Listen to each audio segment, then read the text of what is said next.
from Hollywood, the Hollywood Radio Theater.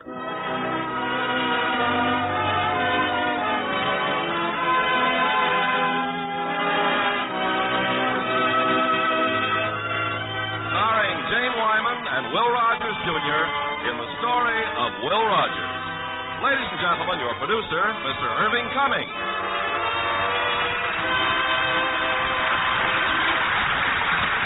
Greetings from Hollywood, ladies and gentlemen. If a vote were taken for the most popular American of all time outside of public office, I'm sure Will Rogers' name would head the list. His keen perception, gentle humor, and simplicity made him one of the most beloved men of our time. Tonight, playing his original role in the story of Will Rogers, we have the perfect choice, Will Rogers, Jr. And as his co-star in this humorous drama from the Warner Brothers studio, their glamorous Academy Award winner, Jane Wyman, in her original role of Mrs. Rogers. Now, the story of Will Rogers, starring Jane Wyman as Betty Rogers and Will Rogers, Jr. in the title role.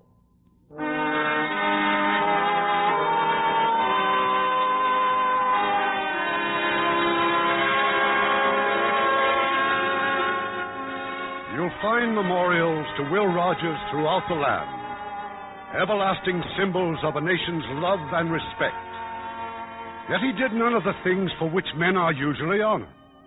He wasn't a soldier, a statesman, or a scientist. He invented nothing. He explored no new worlds.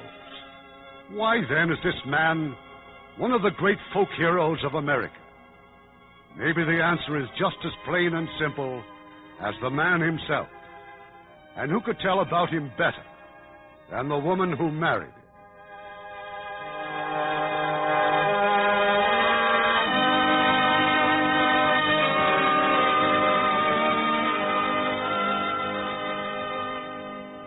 Will rode into my life just after the turn of the century.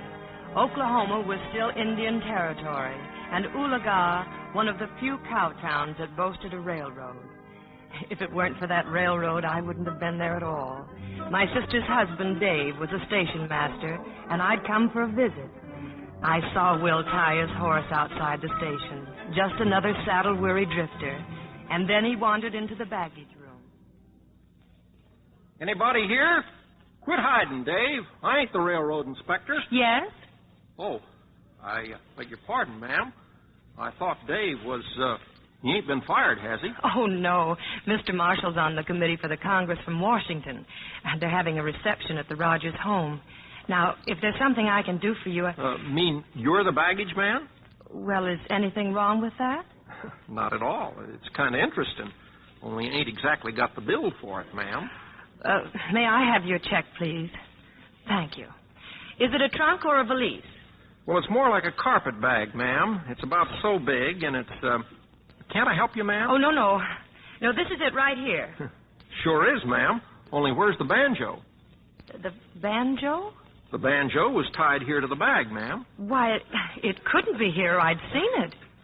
Ma'am, Clint Green once had a baby carriage shipped in here. The infant was 9 years old before they ever found it. And if I remember correctly, it was lost in that corner right over there. Well, mistakes can happen any place, if it is a mistake. Well, I don't see anything like a banjo. Well, I'm not saying it's here or it ain't, but it's worthwhile looking for a mite more earnestly. What might that be, ma'am? Well, that's a bathtub, of course. As if you didn't... Oh, dear.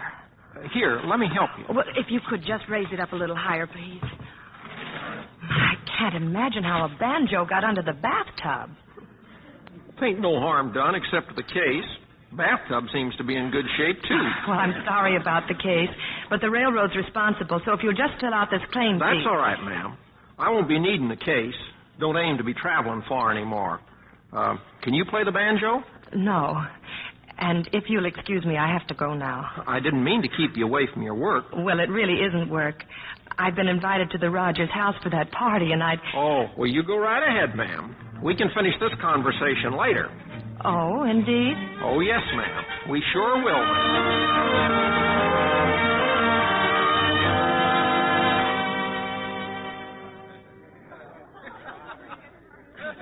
I'm late, Sally. And after promising to help with the refreshments and everything. Oh, you're not late for anything, Betty. Papa and the congressman just this minute wound up their powwow. But can't I help? You just get in the parlor. Your sister and Dave are there, and they'll introduce you to my brother. He just got back, and I want you to meet him. Oh, thanks, Sally. I guess I'm a little curious myself. Willie, how'd you get here, son? You ought to know, Pa. You sent me the money to come home. Oh, that's right. I did, didn't I? Well, it's good to see you, son. Now, if you'll excuse me, I got some news for the folks here. Ladies and gentlemen, as Senator of the Cherokee Nation, it gives me great pleasure to tell you that we've just smoked a pipe of peace with these congressmen from Washington, and in the not-too-distant future, Oklahoma shall become the 46th state of the Union. Now, those of you who want the details, go on in the dining room. As for the rest of you, well, you come here to dance, so get to it, folks. We got a good reason to celebrate. Come on.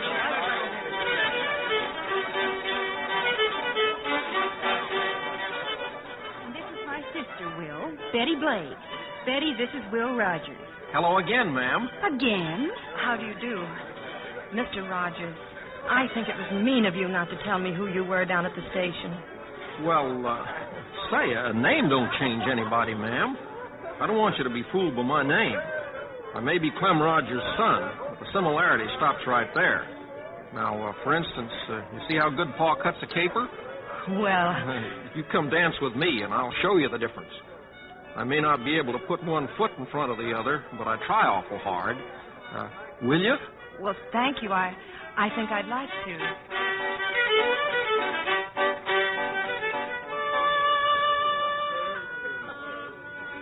Later on, when most of the folks had gone home, I found myself out on the front porch, and Will was next to me, showing me the family picture album.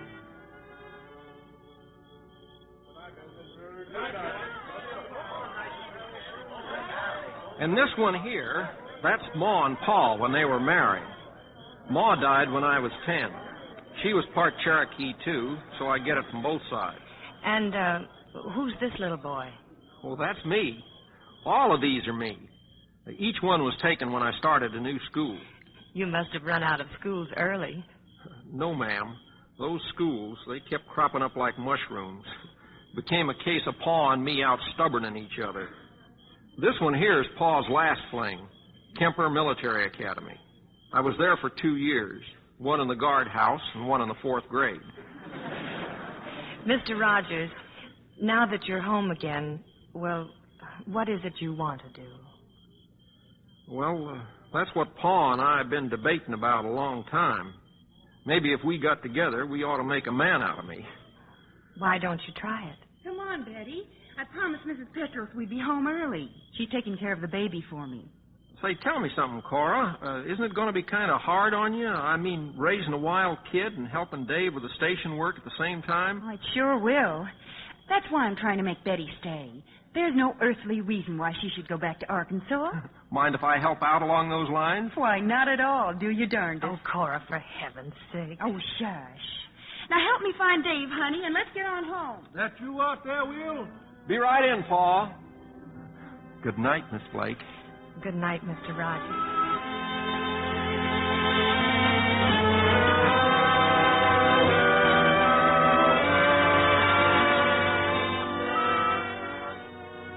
Sit down, Willie. Glad to have you back, son. And I hope your foolish days are over. But, Pa, ain't you kind of tired with all this to-doing? Certainly not. I found it very stimulating. Well, you've been gone for 2 years. I'm interested to learn what you've accomplished. Well, I worked a lot of ranches, Pa. Met a lot of fine people. Gotten some practice with my rope. I even had an offer to go with a big roundup. If that's your ambition, that aimless drift in life, there's no use my even talking to you. You sent me $100, Pa. Don't seem like you're getting your money's worth out of this conversation. I ain't with a roundup. I'm here. But are you any different than when you left? Pa, you and me have been making this same mistake for 20 years. You wanted me to be Clem Rogers' boy, and I've just stampeded away from it. I might do better as just plain Will Rogers. Why not give it a try? Things are happening around here. Big things. We'll need young, new leaders. Pa, the folks around here are on to me. Why couldn't lead them to a water trough? I'm trying to be patient, Willie, but I'm blamed if I understand you. It's time you face some responsibility. I can't argue that, Pa. Well, I'm opening a bank in Clem.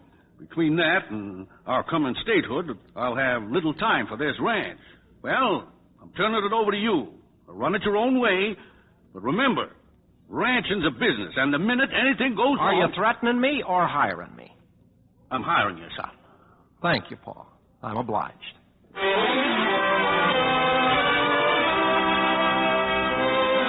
So Will took over his father's ranch, and I more or less made up my mind to stay in Ulaga. But less than a month later, Will was down at the railroad station again. So I'd like 2 tickets, Betty, to Fort Smith.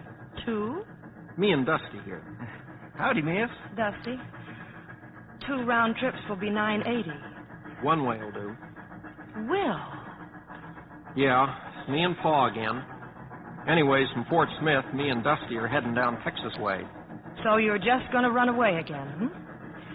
Well, if you had any gumption, you'd stay here and face up to things and take your rightful place in this community. Like doing what, Betty? Well, after all, Will, you're a... Clem Rogers' son. Yeah, everybody keeps reminding me. I kind of got it figured out that I ain't. I'm myself. It wouldn't take much gumption to stick around here. It'd be the easiest thing in the world now that you've decided to stay. Then why don't you? I can't. Maybe there's no explaining it, but I just got to get out of here. Well, here are your tickets. Here's your change, and there's your train. Thanks. Be seeing you, Betty.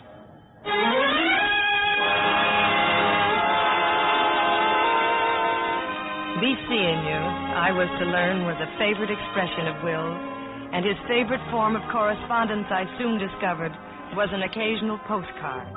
They came from Texas and New Orleans, and as the months dragged by from all over the world, South America, Africa, Australia, Will and his friend Dusty were traveling with the Wild West show, and then at long last, he was back in the United States.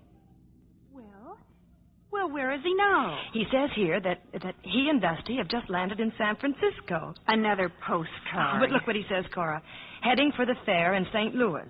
Getting closer to home anyways.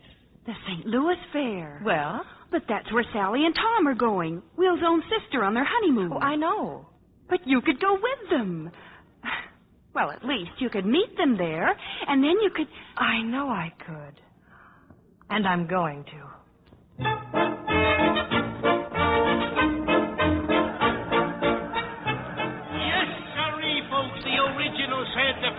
This Wild West show, the greatest assembly of prairie daredevils ever gathered under one tent.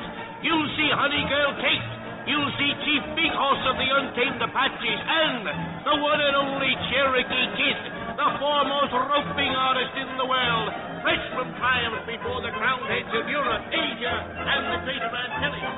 He will wrestle the tale of the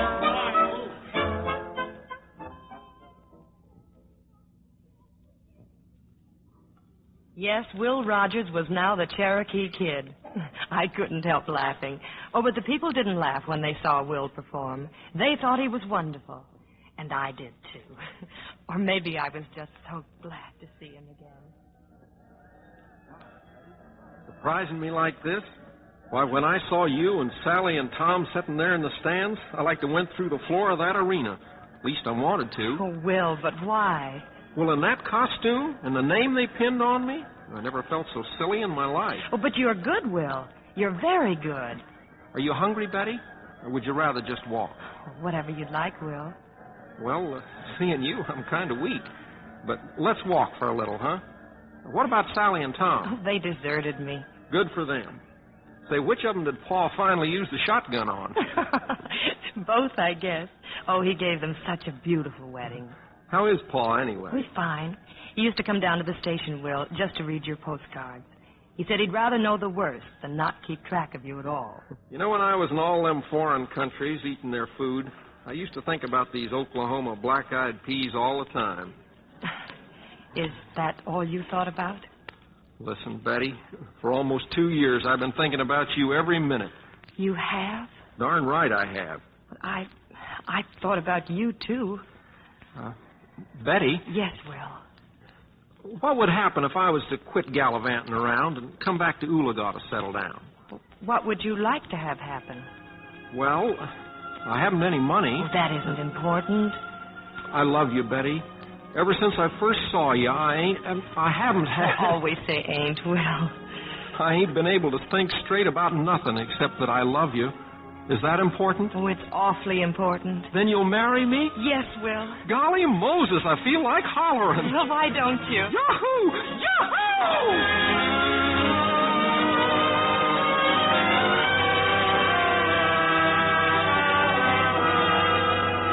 We were married not long after, and another dream came true.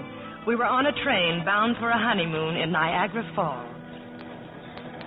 You know, Will, I don't feel the least bit married.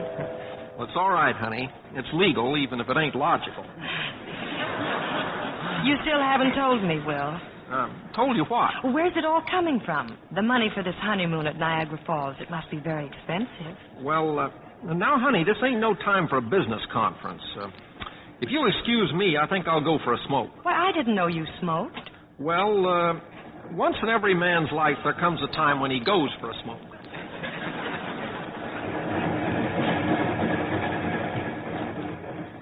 Well, did you break it to her, Will? Not yet, Dusty. I ain't found just the right moment, so you better stay out of sight. Got the horse on all right? Yeah, he's in the baggage car. Awful nervous, though. One of us ought to sleep up there with him. And if you ask me, you're the one. Oh, all right, but it's your horse.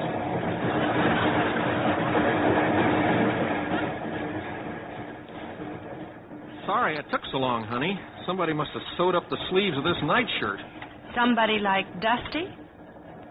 Now, how in the world could Dusty be on this here train? Oh, I just saw him in the corridor. You saw him? Will, for heaven's sakes, what is it? Well, he's coming with us, honey, to look after the horse. The horse? What horse? Well, the horse I'm going to use in the act. You see, that's how I aim to make the money we've been talking about. I'm booked with a big traveling show. It's kind of a circus, I guess. We open in Buffalo. Well, that's right near Niagara Falls. But what about Oologah? You said we were going home.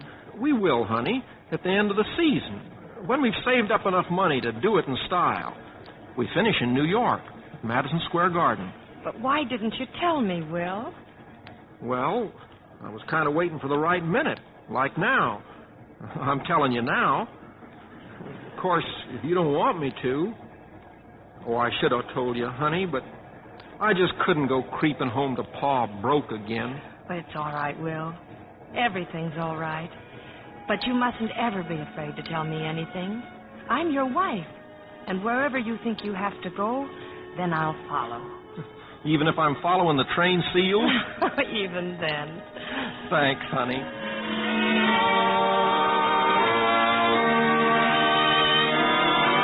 And often Will did follow the train seals.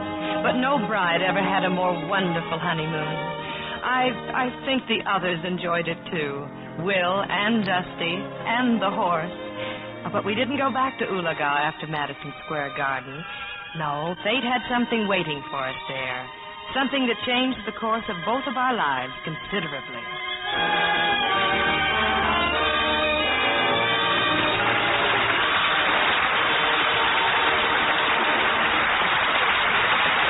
We'll continue with this week's production of the Hollywood Radio Theater in just a moment.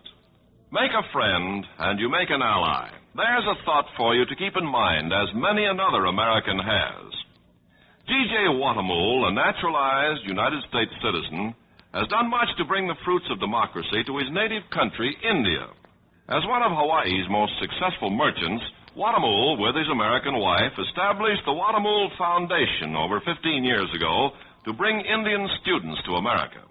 The first year, they offered 14 fellowships, paid for the students' passage to the United States and their tuition at a university of the candidate's choice, and gave them $150 a month for 2 years' living expenses. Since the foundation was begun, Industries all over America have offered their services to the Watamuls in helping Indians learn modern techniques in pediatrics, the control of epidemics, food canning, and the building of machinery. Through the years, the Watamuls have expanded their program to sponsor and exchange goodwill ambassadors between the United States and India. We should be especially proud of G.J. Watamul, who, as an American citizen, has proven to peoples of two nations that by helping others, you help your country. Now, our producer, Mr. Cummings. Act 2 of the story of Will Rogers, starring Will Rogers, Jr. in the title role and Jane Wyman as Betty Rogers.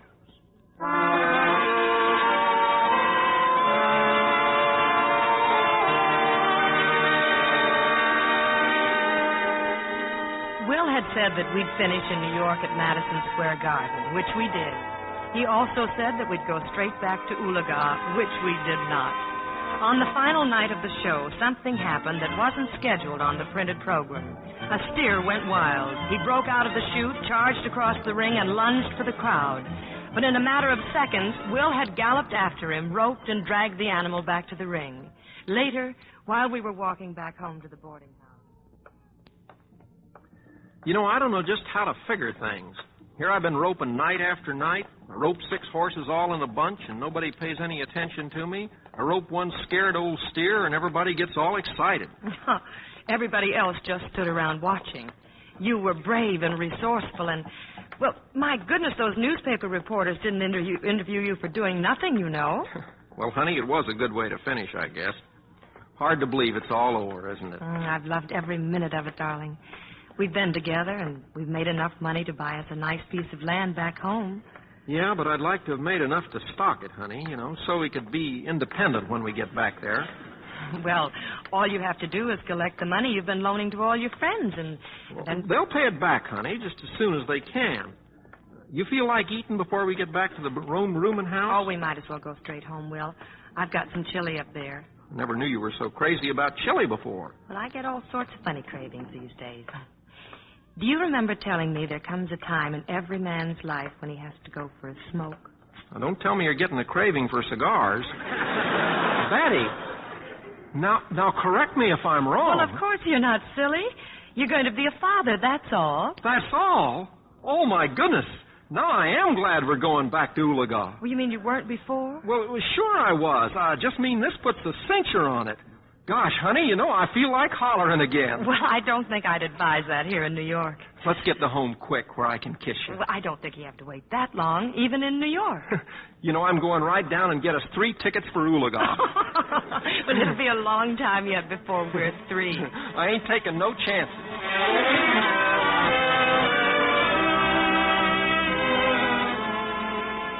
The next morning, the newspapers were full of it.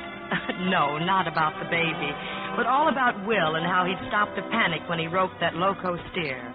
And then, when the carriage pulled up at the boarding house to take us to the station. Goodbye, Mr. Foster. Thank you. Been waiting for you, Mr. Rogers. I sure want to talk to you. Now, Will, not 1 cent. When it comes to complete strangers asking for... I'm Bert Lynn, Mr. Rogers, Lynn Theatrical Agency. We handle important attractions. I'm sorry, Mr. Lynn, but we have a train to catch, you know. But that stunt at the Garden last night made him a big attraction. This is a legitimate offer. 10 straight weeks at $125 per. Well, that's a pretty fair offer, Mr. Lynn. Pennsylvania station driver. No, you can't. You open at Hammerstein's Victoria on Monday night. Mr. Lynn, we're not interested in vaudeville. We're going home. Anybody can go home. This is Hammerstein's Victoria. I guess you didn't understand my wife. We want to go back to the ranch. Will. You say something, honey? Well, I was just thinking, dear, maybe if we postponed it for a while, you'll make that extra money you were talking about. Huh? Oh. So take the baggage out of the carriage, dear. And, Mr. Lynn, will you pay the man? Don't change them sheets, Mrs. Foster. We're coming back.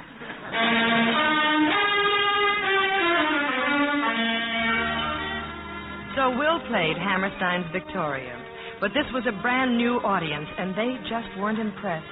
After Hammerstein's came those long, long months when we were just like all the other guests at Mrs. Foster's boarding house, hopeful but unemployed. And every day, Will called on Bert Lynn, the booking agent. I just can't understand it, Will. 6 months going by and not a sign of a job. Guess I'm not good enough. That's the answer. Now stop talking like that. It's the theaters. They just don't want roping acts, that's all. I gotta get something, Bert. Betty's gonna have a baby any minute, and there'll be doctor bills, and... Bert, I'm desperate and I'm broke. I know, Will, I know. Just as soon as I... Hello? He's what? But he's supposed to be in Brooklyn. How could a guy get his foot caught in a bar rail? Berkelani again, out on the south. Yeah, I guess you got your troubles too, Bert. Troubles? I booked him in Sam Webb's theater. That's only the toughest manager in the business. Now I got to call him up, and I've got to... Will, we'll get those ropes. You're going on in place of Berkelani. But Mr. Webb, I'll handle Mr. Webb just soon as we get to Brooklyn. Yeah, but what about Dusty and the horse? They're all part of the act. Phone him. Tell Dusty to rush over there. Here's the address. Oh, I've been trying to book you there for months. But... Yeah, sure. Tell me all about it on our way over.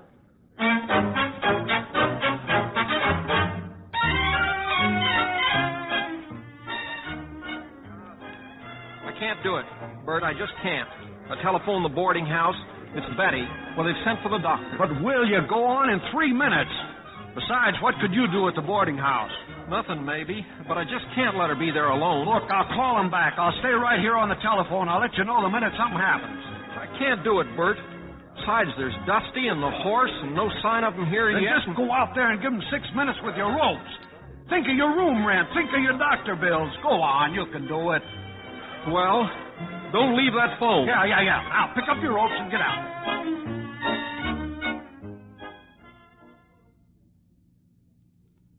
Poor Will. I was having a pretty bad time myself, but nothing, I'm sure, to what he was going through. For the first time, he was all alone on a stage. He'd never been so lost or so clumsy in his life. He couldn't blame the audience for laughing at him. Mighty nice of you to laugh at me. Of course, it ain't no use to pretend I ain't nervous here tonight, because I sure am. You see, we're going to have a baby up at our place. Maybe you women don't realize what it means for a man to have a baby. I don't know why I was so worried about coming out here to Brooklyn. Looks like it's a pretty nice place and full of very nice people. Now, of course, I'm supposed to have a horse out here, and I stand on him and do some tricks. Only the horse didn't show up. I don't know what he's doing, but I'll bet it's something useful. Horses are smarter than humans. You never heard of a horse going broke betting on people. Well, lacking the horse, I'm going to try this here rope trick. Gee, I missed it. Got all the feet you... What'd I tell you, Mr. Webb? What'd I tell you? That fellow's great, huh? I thought you told me he had a rope act. Why didn't you say he was a comic? If I had told you, you wouldn't have believed me. All I know is well, what do you think? The people like him. I see where they got a new governor back in my home state of Oklahoma. He's a real fine governor, too, and the folks back there sure love him. Especially some of the folks who've been spending their time behind bars. You see, this governor's been sending out a lot of pardons and kind of getting the wardens sort of worried. Anyway, he sent out so many that one old boy sent him back an answer. Why, shucks, Governor, he said, thanks for the pardon, but they ain't caught me yet. Will, it's a boy, and Betty's fine. It's a boy, folks, and Betty's fine.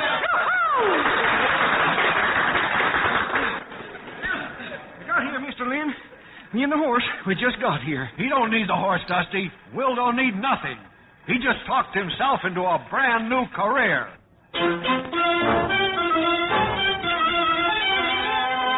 Yes, Will had a brand new career.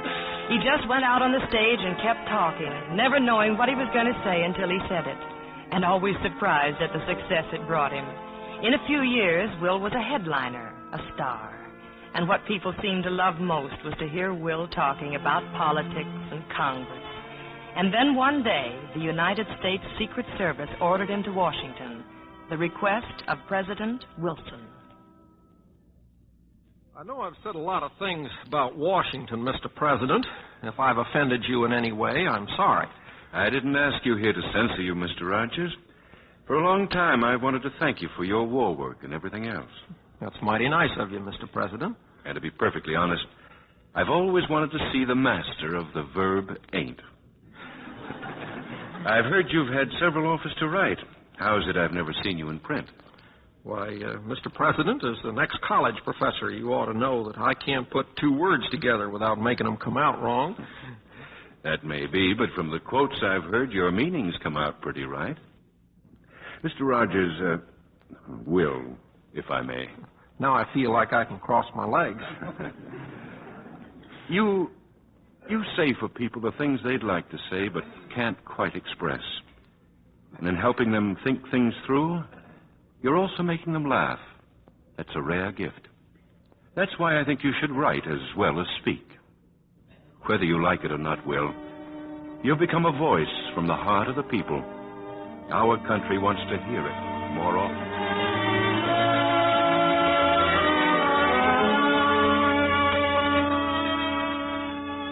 Why, if the President of the United States had said all those things to me, I'd simply burst. I'm scared, Betty, honest.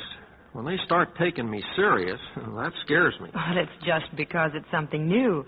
And besides, the paper prints what you say all the time, and not just the funny things either, so you might as well let them pay you for doing it. It's no use, honey. Why, I couldn't sleep nights for worrying but what some poor soul might take me up on something and get himself into a peck of trouble. Oh, you're nervous, that's all. Just like you are on every opening night. But I'm not in the least bit nervous. But you just said you were scared. See how a fellow's words get twisted? Even you do it. But I don't notice that your words are being twisted at all. If you're so afraid of getting into trouble, then why do you say the things you do about people and governments and things? I didn't say I was afraid of getting into trouble. I said some poor fellow might take me serious and he'd get himself into trouble. It seems to me, Will, that you're just afraid to take the responsibility. Take my rightful place in the community? This is what you told me years ago. Is that still it? Oh, Will, I'm sorry. I didn't mean that. I understood when you left Ulaga, and I understand now. Only a wife likes to see her husband get the best that he deserves, and give the best that she knows is in him. Look out now. You're beginning to spoil it again. It's a closed subject, I promise. I know something else that's going to be closed, too. My big mouth.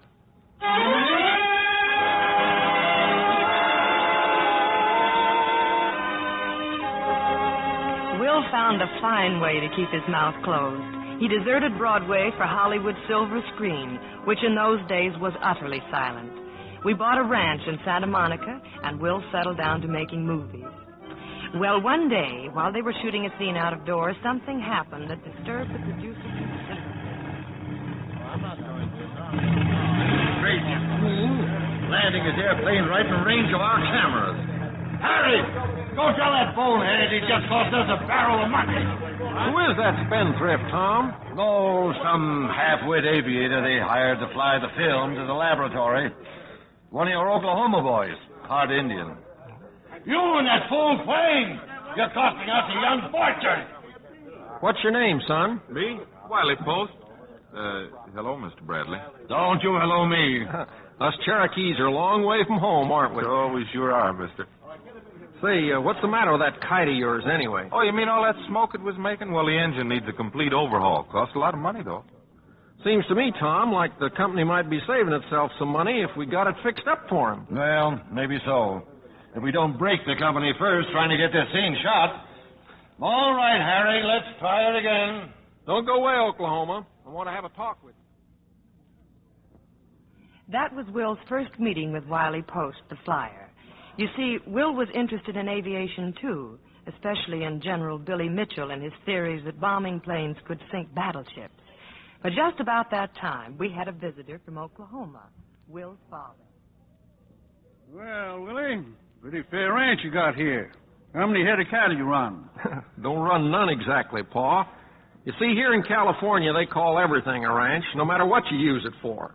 This one's just for living. That's right, Pa, and for raising your grandchildren. I'm proud of you, Betty.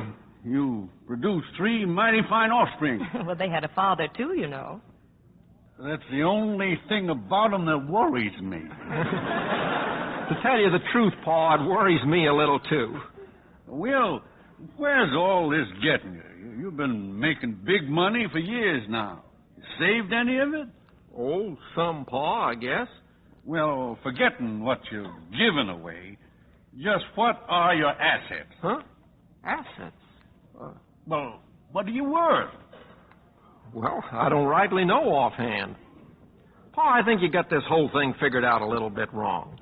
Why, after a few years of making pictures, I'm going to be able to... In your last picture, you were hit in the face with a custard pie.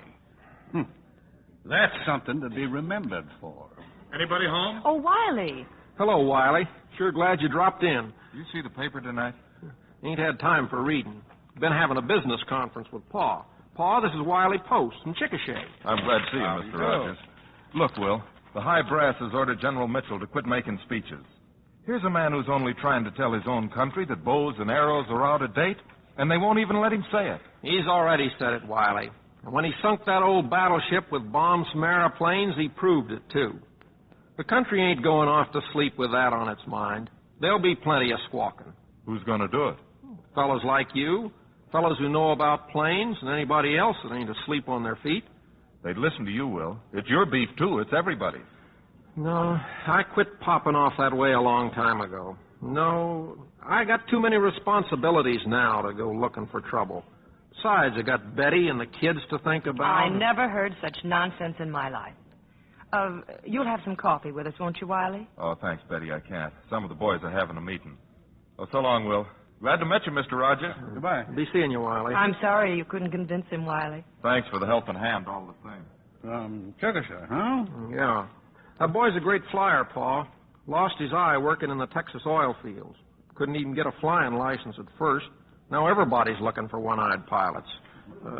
What's nonsense about it? Everything. You're a good, kind man, darling, and you have a God-given talent.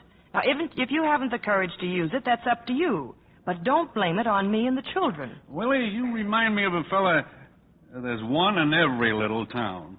The fellow who stands on the curb in front of the barber shop and makes fun of the parade going past. Yeah, I know. You want me to join it? Join it nothing. Your mother and I always figured you'd lead it. Well, Betty, I guess I got to get down off that curb. Yes, dear. I thought you would.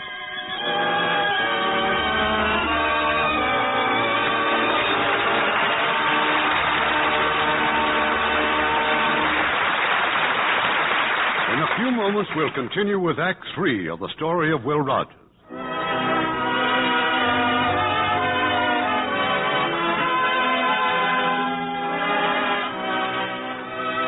We pause now for station identification.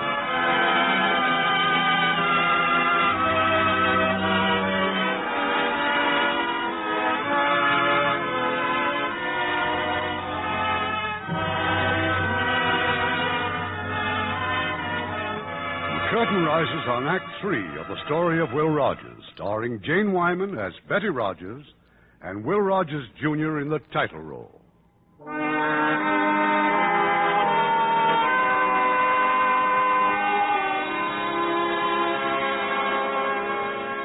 And so Will started his campaign to help wake up America. In days when disarmament was the popular theme, Will spoke for defense and for aviation. Being a wife, I never reminded him that at last he was doing what President Wilson wanted, making people laugh and think at the same time. And somehow, he also found time to start writing his column for the newspapers. Then in 1927, Warner Brothers made a picture called The Jazz Singer, which revolutionized the film industry. The screen could talk, and talking pictures made Will its biggest star. But it wasn't long before Will was on his way again, this time overseas. He talked to prime ministers and shopkeepers up and down the continent. I'll have to stay in Europe a long time to find some country that don't blame America for everything that's happened to them in the last 15 years. Here in Germany, they got a fella named Hitler. He began in a beer hall, and he'll give the whole world a hangover before he's through. The whole thing, as I see it, all over the world, is that the little nations has just got no business being little.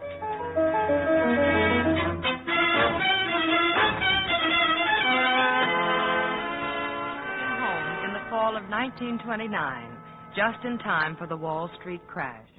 But I didn't give him a chance to catch his breath. I brought him back to Ulaga. I was being selfish, I know, but Will was tired, and I wanted to keep him with us as long as I could. Ulaga was the place he loved best. It was home. Look at them, Betty. Look at those kids ride. Well, they never look so good in their lives. You must have looked pretty good to them, too. I thought they'd tear you to pieces last night. Oh, yes, it's been wonderful for them here. I wish we could stay straight through the summer. Yeah, be like a second honeymoon. I owe you one without a horse on it anyways. Say, ain't that the Farleys out there going down the road? Mm-hmm. Yes, they're trying the cities, Will, to look for work until things pick up again. He's giving up the land? Well, lots of them are giving up the land. They've got to eat. Paul was saying that Orville Jones is leaving this afternoon. I guess men can't afford to go to a barber shop anymore. Betty, let's ride to town, huh? Now? Now. There were others in town in front of the barber shop saying goodbye to Orville and his family. Well, Orville, you're getting smart. Going out to California to be my neighbors. We ain't looking for no handouts, Will. I know you ain't, Orville. That don't mean we can't be neighborly when you get out there. I guess I'm a little touchy. So many things change around here. Seems a fella sort of changes, too. Say, Will, what about this depression? What do you suppose caused it all? Wish I could answer that. Of course, the Democrats are trying to pin it on the Republicans. But them Republicans ain't smart enough to think of all the things that's been happening lately. One thing, though, you sure can tell the two of them apart these days. The Republicans say, well, things could have been worse. The Democrats say, how? Well, doesn't anybody give a hoot what's happened to us? Back east and out west, they're calling us Okies. Well, it just don't sit so good, Will. Spell back, I did a newspaper piece on George Washington. How proud he'd be of his country if he'd lived till his 200th birthday. Guess I didn't know what I was writing about. If old George was around today, I bet he'd sue us for calling him father. Maybe you don't make no sense, Will, but you sure make a fellow feel better. Even if he is on his way to the poorhouse. Well, so long, Will. Betty. Goodbye, Orville, and good luck. And when you get your barber chair set up out there, Orville, look me up. I haven't had a decent trim since the stock market crash. I'll do that. Now, come on, boys. Give me a hand loading up the... Come on. Well, dear? It ain't right what's happening. It just ain't right. What can you do about it, Will? I don't know, but somebody's got to do something. I guess we'll just have to postpone that honeymoon, dear.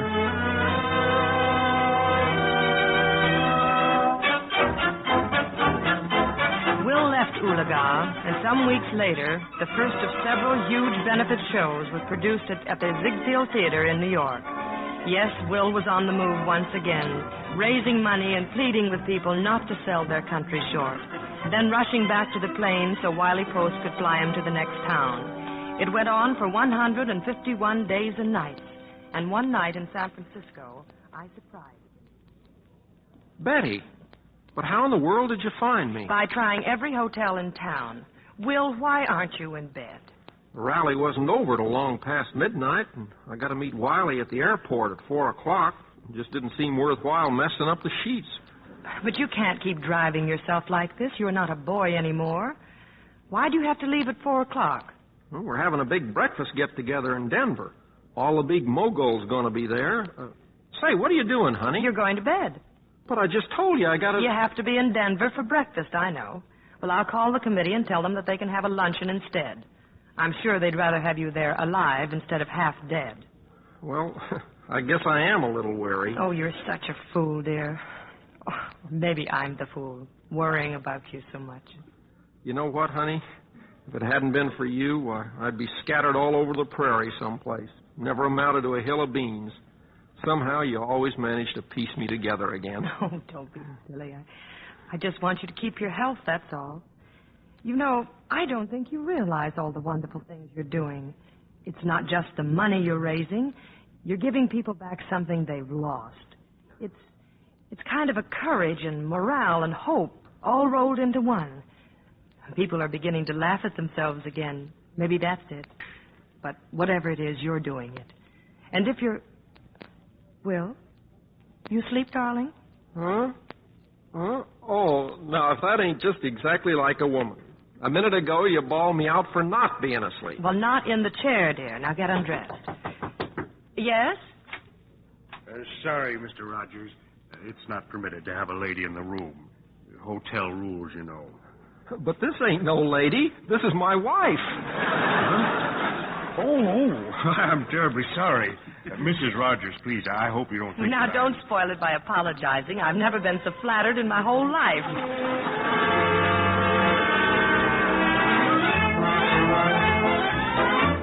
Well, there's something else that some of you may remember. The Democratic National Convention in Chicago in 1932, and the nomination from the state of Oklahoma. Mr. Chairman, the state of Oklahoma would like to enter the name of its favorite son and favorite American for the presidency of the United States, Will Rogers.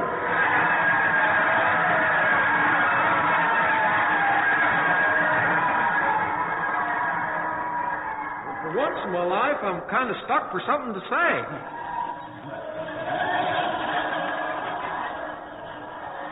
Of course, there's no honor in the world like being nominated for President of the United States.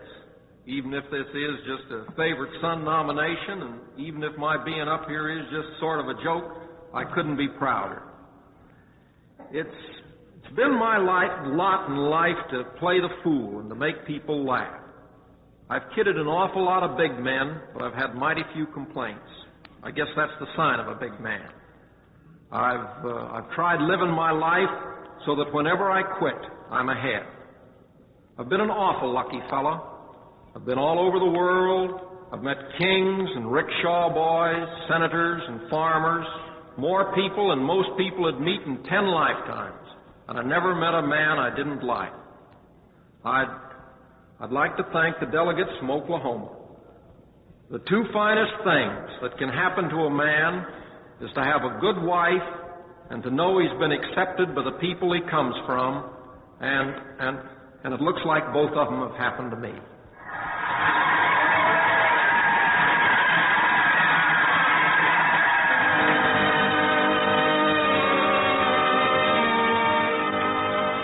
Not long after that, Will was back home, back to the ranch in California.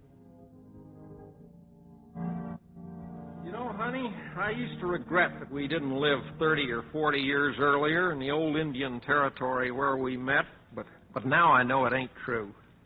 I guess I wouldn't change anything. Not since that first day, darling, when you broke my banjo with a bathtub. Do you realize that after all these years, that's the first time you ever called me darling? I know, but I've been thinking it over. Oh, Will, what's that plane doing over there? That's old Wiley, showing off his new ship. I forgot to tell you, honey, he's dropping in tonight for supper. Not just for supper. Wiley's like Pa. He doesn't drop in unless he has something on his mind. Well, maybe. We have been kind of figuring on a little trip up to Alaska. Well, why way up there? Well, you see, honey, when I was a kid, I flunked the geography exam, and ever since then I've had a hankering to go up there and find the right answers. Look, if you don't want me to read the letters you get from Washington, then don't leave them open on the dining room table. What letters? Well, for instance, the one about the appropriation bill for Alaskan defense. Huh? Well, isn't that a pretty unpopular thing for you to be backing? Nowadays, everybody's talking about saving rather than spending. This is the best country in the world, honey, but you can't live in it for nothing.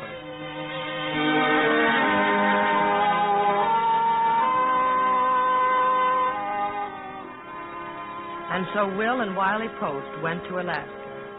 How many times had I said goodbye to him? And yet, as we stood there at the airport, somehow never before did we seem so close. I had the feeling our whole life together was being summed up in this moment of parting. I think Will must have felt it, too, as though a premonition. Because after they took off, they came back over the field again to wave one more goodbye, as if reluctant to end something that I know now can never be ended.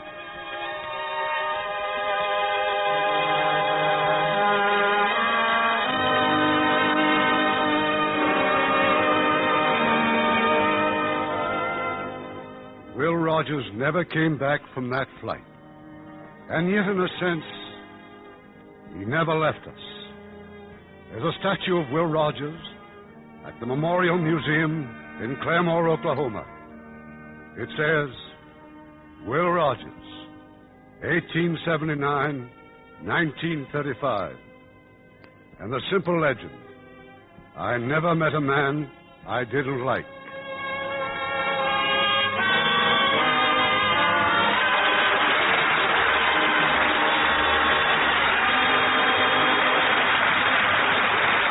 In a moment, our stars will return. Up in Newfoundland, there's an Air Force base called Fort McAndrew. Two tech sergeants were out on the field one day and noticed a 9-year-old girl hobbling around on a pair of crutches. She was a polio victim and a cripple. Her father, whom they finally located after much questioning of the girl, was a civilian employee on the field. He had 8 children and simply couldn't afford the costly treatments that would be necessary to help his little girl. Well, that was enough for the two sergeants. They got up entertainments, collected donations, and, well, soon every enlisted man, officer, and civilian worker around the place was in on the project. They raised $4,300, enough to fly the little girl to the United States and provide treatments at Warm Springs, Georgia. Such acts by you and your friends today are shaping our world of tomorrow. Now, here's Mr. Cummings with our stars. Jane Wyman and Will Rogers, Jr., you were simply great. Please come forward for a bow.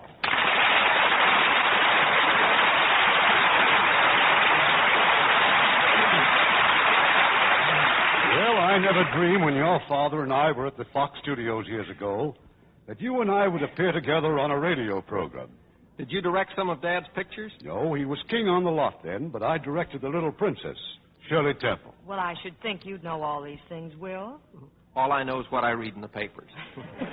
No wonder you just read one paper, the Beverly Hills Citizen. Largest weekly in the West, and the best paper in Beverly Hills.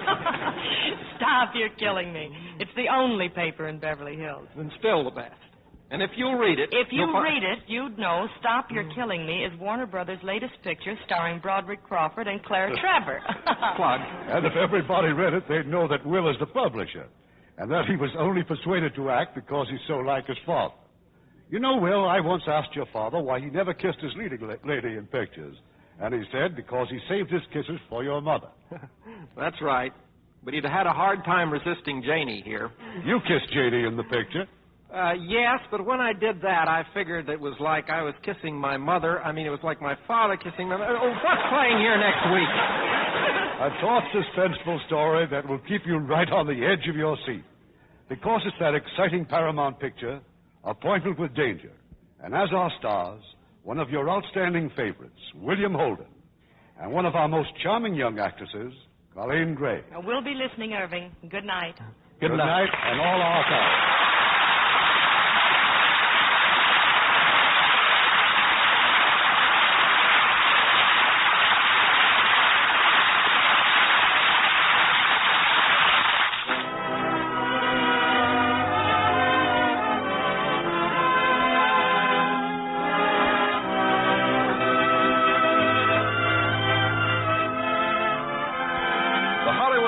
Theater is produced by Mr. Irving Cummings. Our orchestra is under the direction of Rudy Schrager.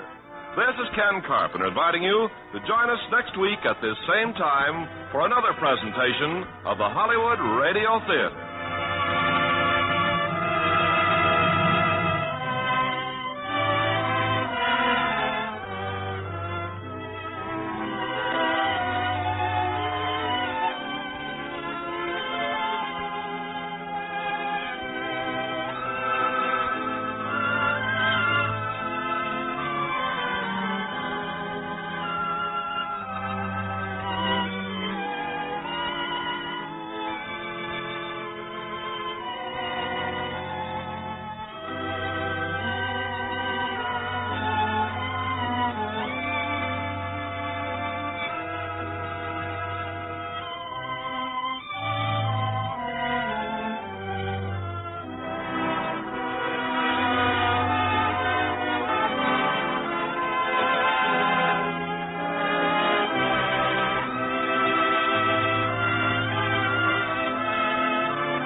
Radio Theater is a presentation of the United States Armed Forces Radio Service.